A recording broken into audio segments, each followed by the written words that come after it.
Hello, good people. I'm a minute late, I think. I was setting up the screen and pressed the wrong button.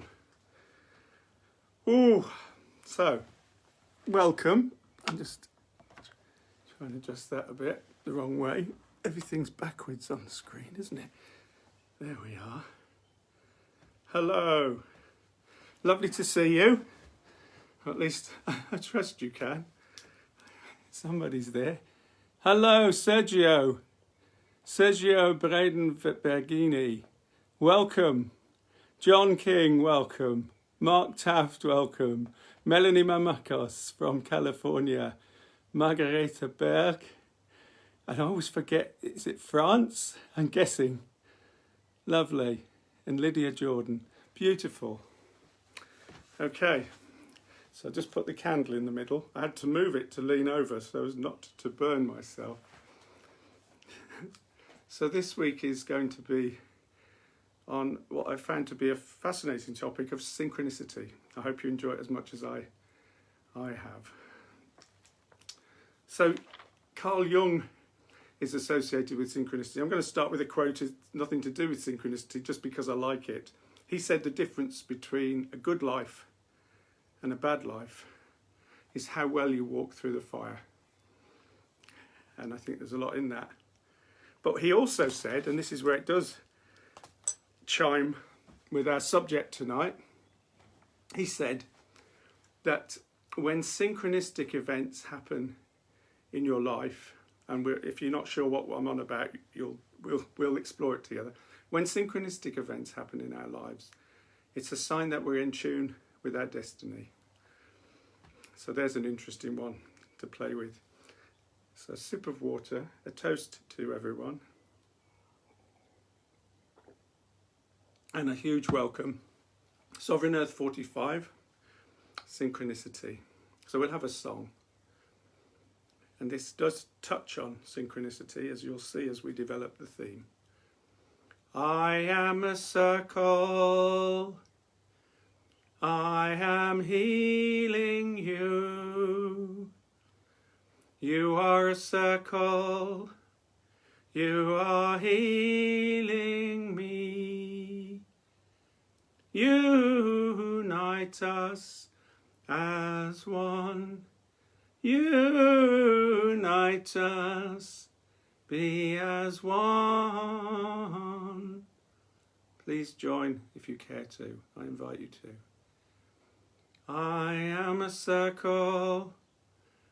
I am healing you. You are a circle. You are healing me. Unite us as one. Unite us, be as one. Last time together. I am a circle. I am healing you.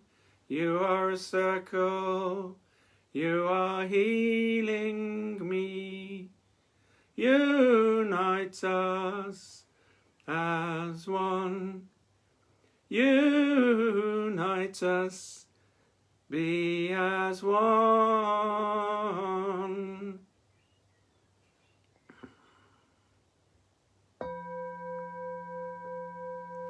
So welcome in. So Sovereign Earth, I like to do 3 songs, one at the start or towards the start, one in towards the middle, one towards the end. It kind of grounds it somehow and gives it a different flavour and dimension. There's something else I've learned that I'll say at the end about singing in relation to this. So synchronicity. Jung, I'm just going to read a sentence that made, how do we encapsulate what synchronicity is? Here we go. So Jung talked of meaningful coincidence of 2 or more events where something other than the probability of chance is involved.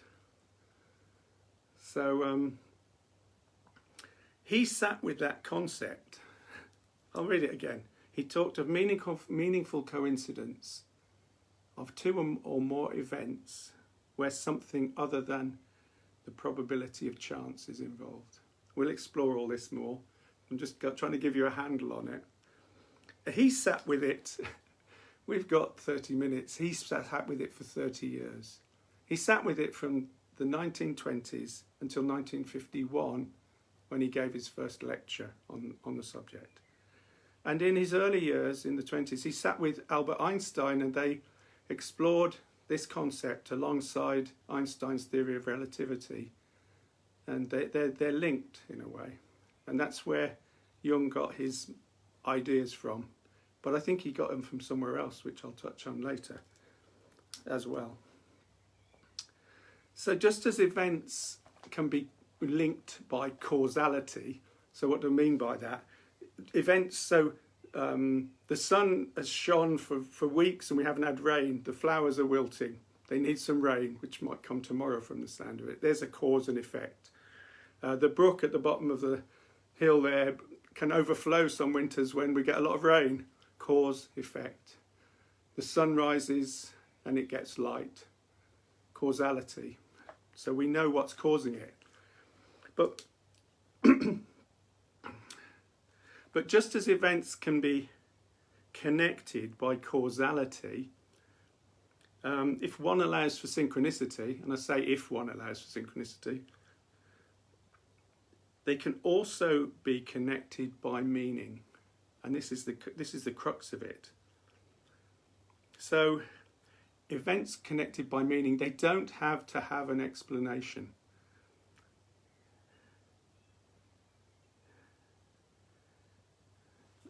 They don't have to be rationalized, explained, or logic to be brought in. I mean, it's interesting, isn't it, that, well, I'll tell you what science thinks of synchronicity, or not just science, the Cartesian rational model by which most of our society operates, the rational, the logical. It's endemic in our education system and throughout our culture. And it says that, it explains synchronicity. It says, synchronicities are mere coincidences or spurious correlations which can be explained by the laws of statistics. Spurious coincidences and correlations which can be explained by the laws of statistics. Well, some of them can, to be fair. Where does one draw the line between a coincidence and a spurious coincidence which can't be explained other than by statistics, or, as we'll see, by something vaster and more intimate and more miraculous, ultimately.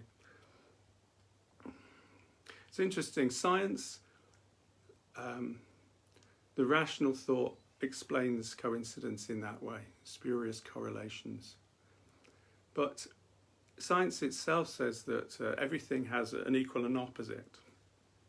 And I've always thought, since I studied science at school, I thought, well, if there's a logical, rational, explicable,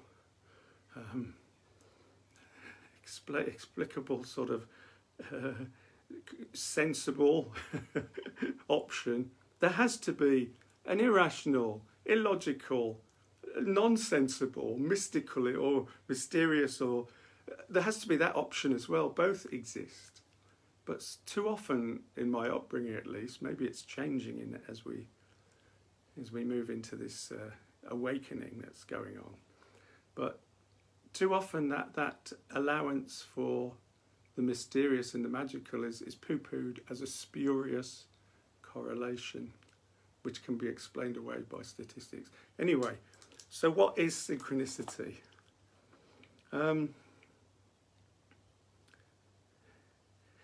He said, and I mean I agree, I think life is not a series of random events, but rather an expression of a deeper order. So that's really, we forget that at our peril, I think.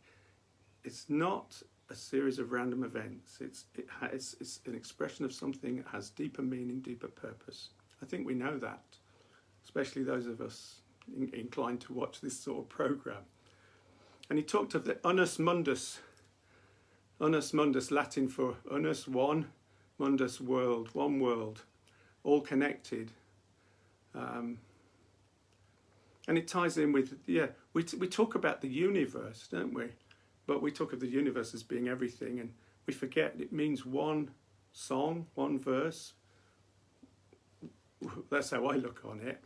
I also think, wouldn't it be beautiful? Our tertiary education system, our higher education system is called a university. Wouldn't it be lovely if they studied things like we're talking about here tonight? The university talking about unus mundi, one world and everything connected. So I came across this expression, the intervention of grace. Synchronicity being the intervention of grace. Just sit with that for a minute. I think that's really beautiful. And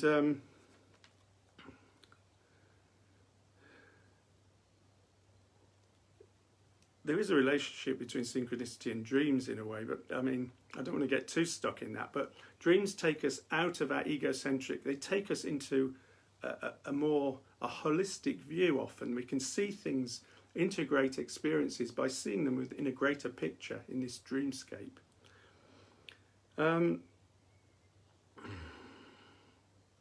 So what Jung was suggesting was that the structure of reality includes a principle of acausal connection. So that's connection beyond cause and effect, mysterious but nonetheless real. And it manifests itself most conspicuously in the form of coincidences. Meaningful coincidences, that's the key, meaningful coincidences. I've seen it referred to as a falling together in time. A falling together in time. And as we talk around some of the examples, I think you'll get what I mean. A kind of simultaneity, simultaneous happenings, a phenomenon of energy. So let's, I'm going to sing, we'll sing another song in a minute, but I want to give a couple of examples of synchronicity. So the first one from Jung himself, what really alerted him and took him off on this journey. He was a counsellor and a psychotherapist, and he had a client who was so rational, so fixed in the Cartesian model, could explain everything away rationally and wouldn't accept anything that Jung offered towards her healing, her holistic integration. And he thought, well, we're not going to get far unless something intervenes and breaks her out of that mould. And the very next time she came into his sitting room, the consulting room, she told him of a dream she'd had the night before. Very vivid dream and very meaningful to her, where a scarab beetle, a large scarab beetle, shiny green and gold, had appeared to her and had really made a mark on her. And as she was telling Carl Jung about this, he heard a scuffling at the window behind him. He had his back to the window. And he turned round and there was an insect trying to get into the house, through the window. He opened the window, and would you believe, a scarab beetle flew onto his hand, and he presented it to his client and said, there you are. And apparently everything shifted because she clicked and flicked into another cognizance, another way of looking at life. Now I'm going to go into some really major synchronicities that I've experienced, but there's been a couple this week. I just wanted to select something from this week. One, part of my work involves mentoring and counselling men, as it happens around the world, but one young man in his late 20s in Thailand who I've been in contact with, he contacted me through someone else. He's always phoned every 2 or 3 weeks, and I hadn't heard from him for a few weeks, so I rang him a couple of days ago, and he said, that's incredible.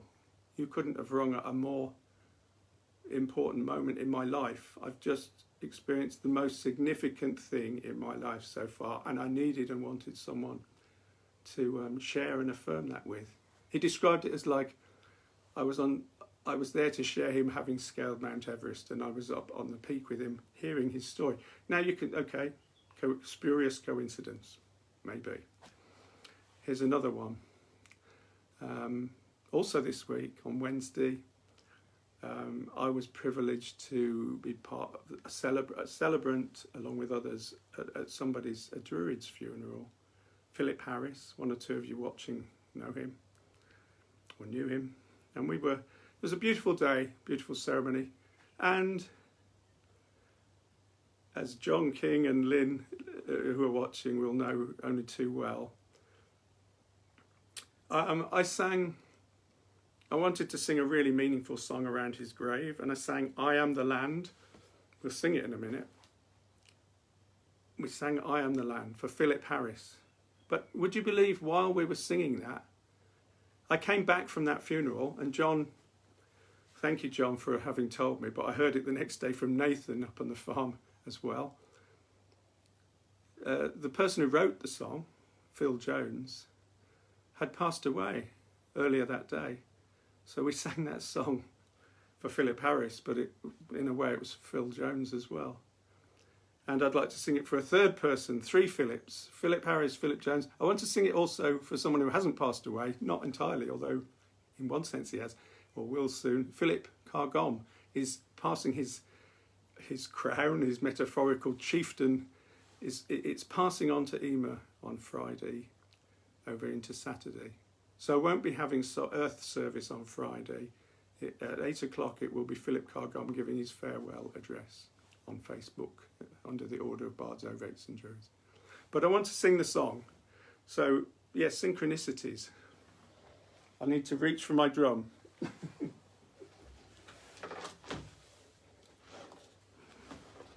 And actually, just before I play the song, mostly you wouldn't get to see the whole drum. You can see there's 4 ravens interwoven with various Celtic knots. Thank you, Christine, who made this for me many years ago. Sky Ravenwolf, some of you know her as. It was a great, beautiful creation and gift. But I want to just draw your attention to, some of you will understand what I mean when I talk about mandala or mandala, often used in Eastern art, sand art. An interwoven picture is woven. This is the closest I've got to hand. But as a mandala is a pictorial representation of us, of the cosmos, if you like. So there's something about synchronicity, which is a language and a representation, an evocation of that other beyond us, but of which we're an integral part. Anyway, and this song, I Am the Land, where it says it all. I am the land, that is all that I am. I am the land, that is all that I am. I am the land, that is all around me. I am the land, that is all that I am. Join with me, please. I am the land, that is all that I am. I am the land, that is all that I am. I am the land, that is all around me. I am the land, that is all that I am. Once more. I am the land, that is all that I am. I am the land, that is all that I am. I am the land, that is all around me. I am the land, that is all that I am.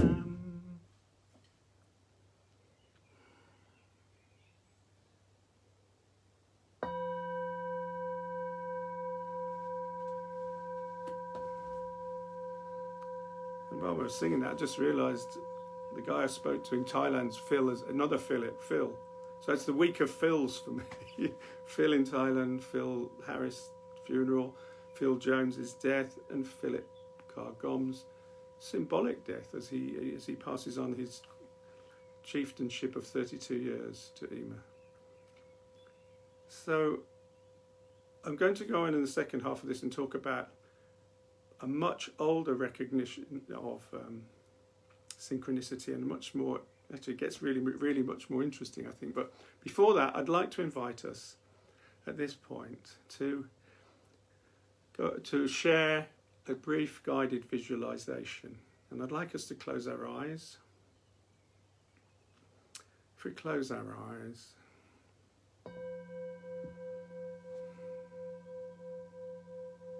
taking the breath into the body, into the landscape of the body. Taking the breath into the landscape, surrounding landscape, wherever you are. Taking the breath into the landscape of the soul.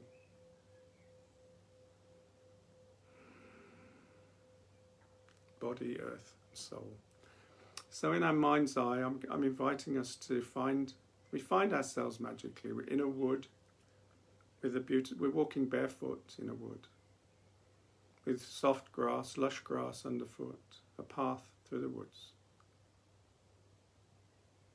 Beautiful bird song around that you can hear.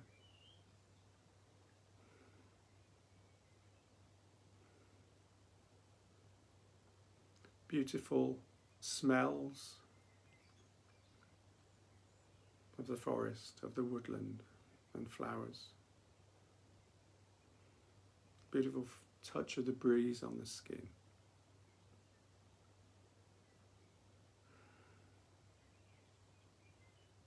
You can see the lush green beauty of the wood.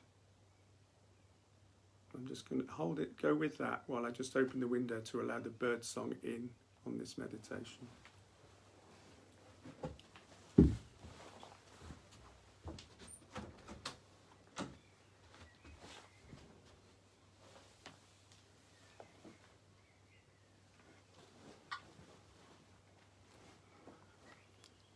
So walking along the path, you come to a large clearing in the forest. Large clearing where you step out of the forest, out of the woods, and there's a huge circle of birch trees. Birch trees, silver birch, silver bark with delicate leaves. And actually, this circle of birch trees, there's a space between the trees to allow you to stand between two trees. So you've got a tree on one side, on your left-hand side, and a tree on your right-hand side, and you step into the gap.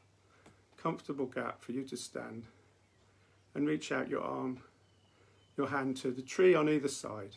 Just a gentle reaching out to a birch tree left and right. And this circle has got all of us in. We're all in. All the birch trees have got people standing between them. Birch tree, person, birch tree, person, birch tree, another person.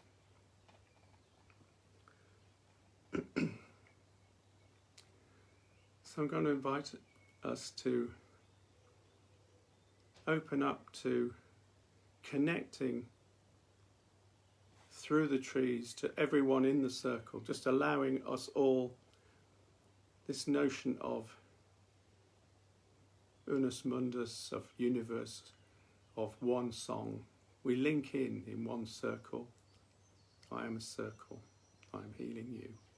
You are a circle. You are healing me. Unite us as one. Unite us be as one.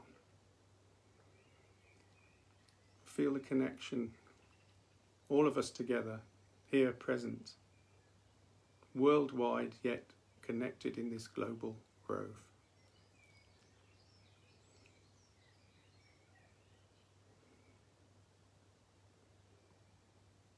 So just connecting with that absolute inner wisdom of knowing we're all one.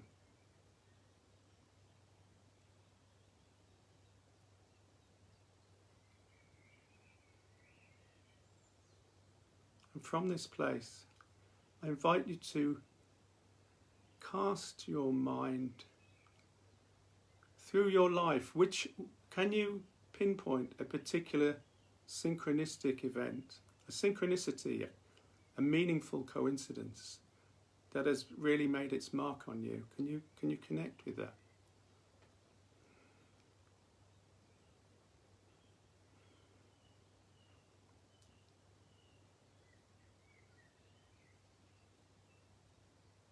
And irrespective of whether it's logical or makes sense, what's its meaning for you? What was or is its meaning for you?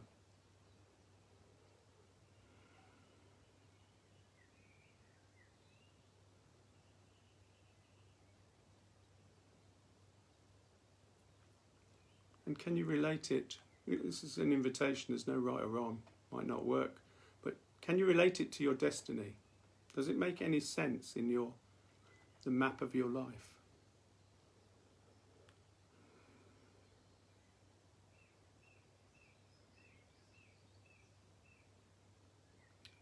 Okay, so just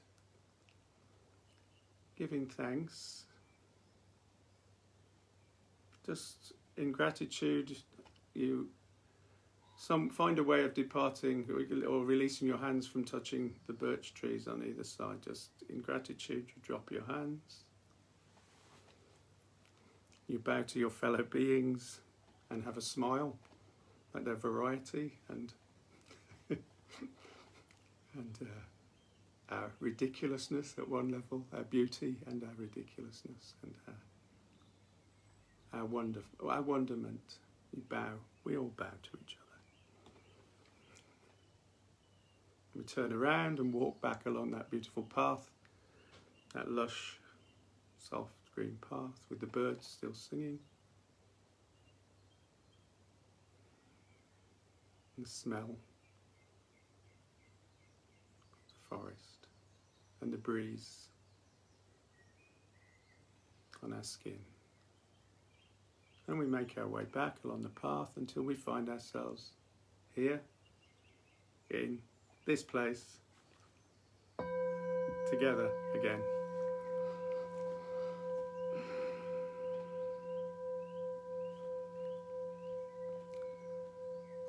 So I'm going to just put a few personal examples of meaningful coincidences in my life. There have been many, some profound that are probably too long-winded to go into, but here's a simple one. Some years ago, perhaps a decade ago, I had cause to go out to India at short notice to rescue, you could say, or certainly to find one of my children who was ill and in hospital, and to tend her along with her American boyfriend at the time, and to find her and find a place of safety. She wasn't well enough to travel back. So we found a hostel at a place they'd been before, a place called Tiruvannamalai. Some of you might have heard it, Tiru for short, in central India. And we had to stay there for a while. Now, when I left England, I had a small rucksack and just a change of clothes. And as I left, I was living in my yurt in the Willows at the time. Someone else living there, Becky, she thrust a book in my hand. She said, "You'll need something to read while you're waiting at airports and things." So she gave me a book on sacred mountains. And so while I was at the hostel, I sat out on the balcony on a hot day, and I was reading about sacred mountains, and there's all sorts in here. Craig Patrick in Ireland, and others in America or Canada and South America. And of course I was reading about, came to one called Arunachala. It's in India. I was reading about it, and I came to a picture of it in the book, and I looked up, and the picture was exactly the same as what was in front of me, which was a bit of a shock. I should have twigged probably, but now the funny thing is another strange thing. I thought this was the book, but I can't find any photos in here. But they weren't particularly good photos, but they were black and white enough to recognise. So this can't have been the book that came with me to India, in which case someone else has given me another copy. Maybe Cosmos is trying to... and actually there's a separate story about Ramana Mahesh, a hermit who lived on the mountain. And after being there, I came into contact with all sorts of things about his journey. And wherever I went, there were books about him. Anyway, that's Arunachala. Now, that links in, because it was India, excuse me, with the ancient Vedas of India. Sanskrit Vedas. It's Vedas means life or knowledge, knowledge of life. And it's a really ancient Sanskrit text from the 2nd millennium BC. So thousands of years old. Sanskrit's a magic language. I'll just tell you, because it comes to mind, another amazing coincidence. It's only a small thing at one way. Lucy Crisfield has been my Sanskrit teacher. She lives in Stroud. She's one of very few people who understand and can teach Sanskrit. But during this lockdown, she got in touch to say, I just launched today I've gone public. I'm going to teach it more widely. I've got a teaching program together. I've just sent it out. And as she did so, almost, a meaningful coincidence, her teacher had died that day. Her old Sanskrit teacher, of which there are only very few in the world. He lived in Oxford, very humble man. He died. It felt like, as his light went out, so the baton was handed on, she carried the light forward. Okay, coincidence, meaningful coincidence, spurious correlation of statistics, who knows? It's another thing to ponder. So the thing about the Vedas, amongst many things, there's so much. Let me just keep focused on the things that matter here. Yes. So the Vedas, the Vedic tradition, it was handed on in oral form, much like I think Druids would have handed on their knowledge, and in mnemonics. So that's another story. But it deals with the meaning. They deal with the meaning of life, the purpose of life, and the place of life in the universe. So those old texts, which incidentally were not supposedly written by people, passed on to sages dwelling in meditative states from what they call as superhuman beings from somewhere else, the Vedas. Now within the Vedantas, they talk of, and I've talked about it before in Sovereign Earth 38, which was on joy. I talked about there being two symptoms, they call them symptoms, clues to enlightenment. They use the word enlightenment. I prefer to think in terms of awareness of the path, or some sort of more expanded consciousness. But whatever it is, if we just sit with the way they described it, so it's been translated as two clues to enlightenment. The first is dwelling in a place of joy. So I had a whole Sovereign Earth on that one. If things don't phase you or worry you, you live in a place of joy. The second one, lo and behold, it's meaningful coincidences in your life and synchronicities. Now, the modern texts talk of Jung having invented this concept. He certainly didn't. I think he read the ancient Indian texts as well. And the Vedas talk of these meaningful coincidences occurring increasingly in a life that is in tune and aligned to, as we said at the start, to one's destiny, on the right path. I think they're affirmations of being in tune with the universe, with the wider cosmos. That beautiful term I used earlier, the intervention of grace.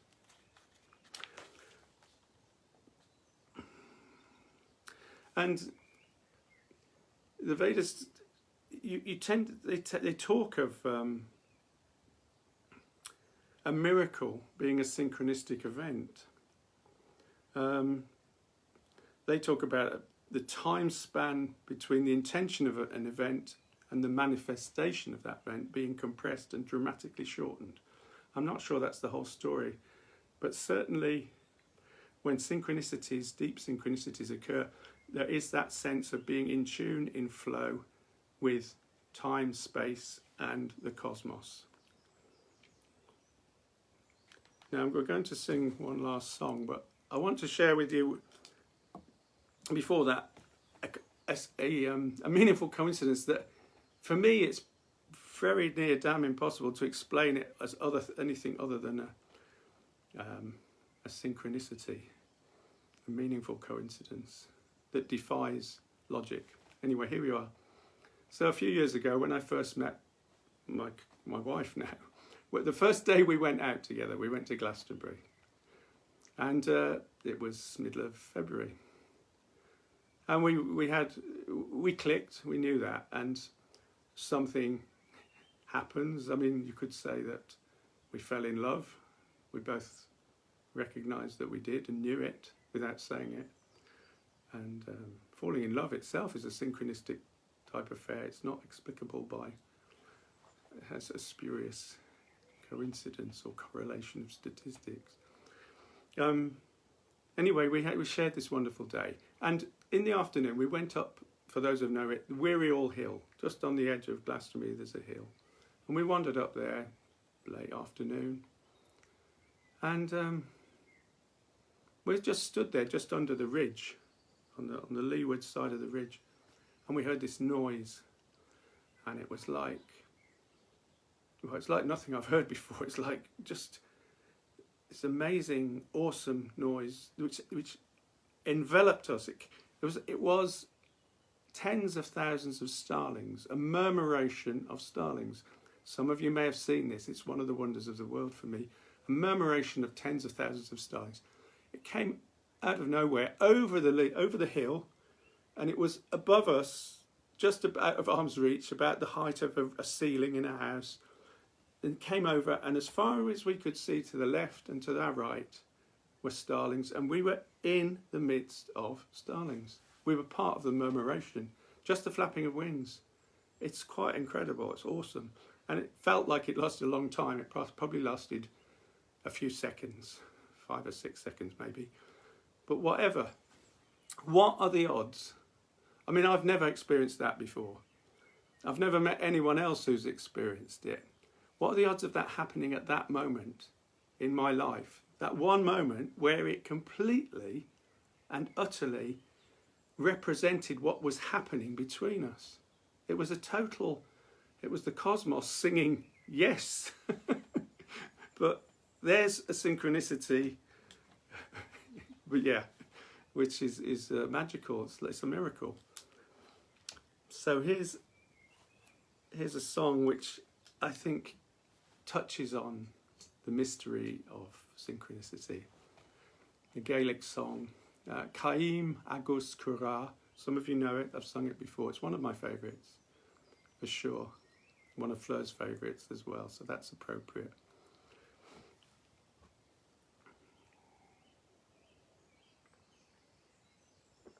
So Caim is horizon, Agus is and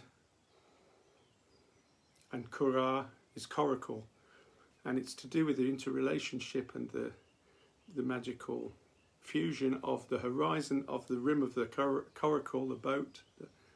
If this is the coracle, there's the horizon of this is the horizon of the coracle, and then beyond, if you imagine this floating on the sea, beyond is the horizon of land and sea. So there's this wonderful, I think the ancients, they understood these things far more than we did. They were part of their lives. Here we are, beautiful song. Again, I invite you to join in and feel the deep peace of this.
And that chant links me with my Druid initiation and Fingal's Cave, because of, yeah, that's where that song comes from.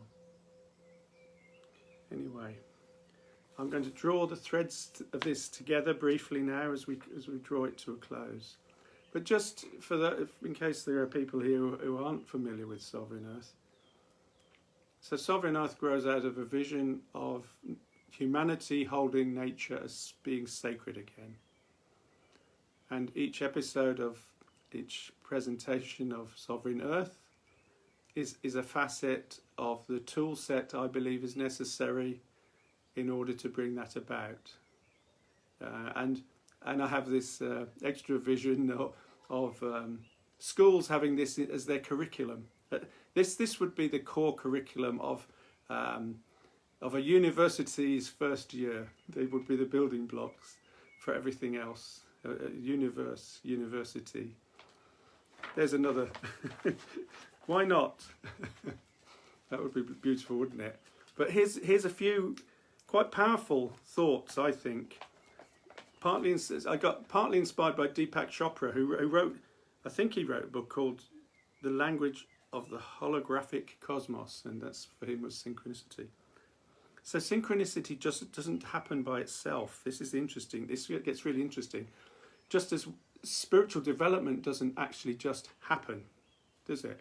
We have to apply ourselves in some way for that, to follow that path. Now the fascinating thing is that we can foster, it's possible to foster synchronicity by bringing our attention to it. So that involves just taking note of synchronicities that happen in life and just saying, oh right, what's that? Yeah, just interesting. You don't have to analyse it, just, oh right, flag. And then we can use synchronicity with intention. So we bring attention and intention together, and through that process it's said, or it's suggested, that synchronicities can, it's like working a muscle, they can become more and more part of one's life. It's like bringing miracles and magic and mystery into life. And the term I've heard used is synchrodestiny then. Synchronicity merges with destiny to become synchrodestiny. So it's, yeah, we can weave a magical life. Of course, there was another Sovereign Earth for anyone interested. Number 42 was about magic, and they all interlink and interrelate, putting heart back into the earth, as I call it. So that's it for this week on synchronicity. I hope you've enjoyed it. I find it fascinating, just that whole concept. And I hope you'll join me next Tuesday for another subject in the Sovereign Earth collection. I don't know what it will be yet. As I say, on this Friday, normally I would do an Earth service, but not this Friday, because at 8 o'clock this Friday's Philip Cargom, and I'll be with him in spirit, giving his farewell address. So we'll blow out this candle together.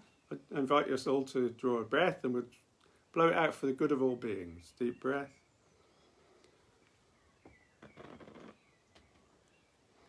May the intervention of grace permeate and fill your lives. Bye.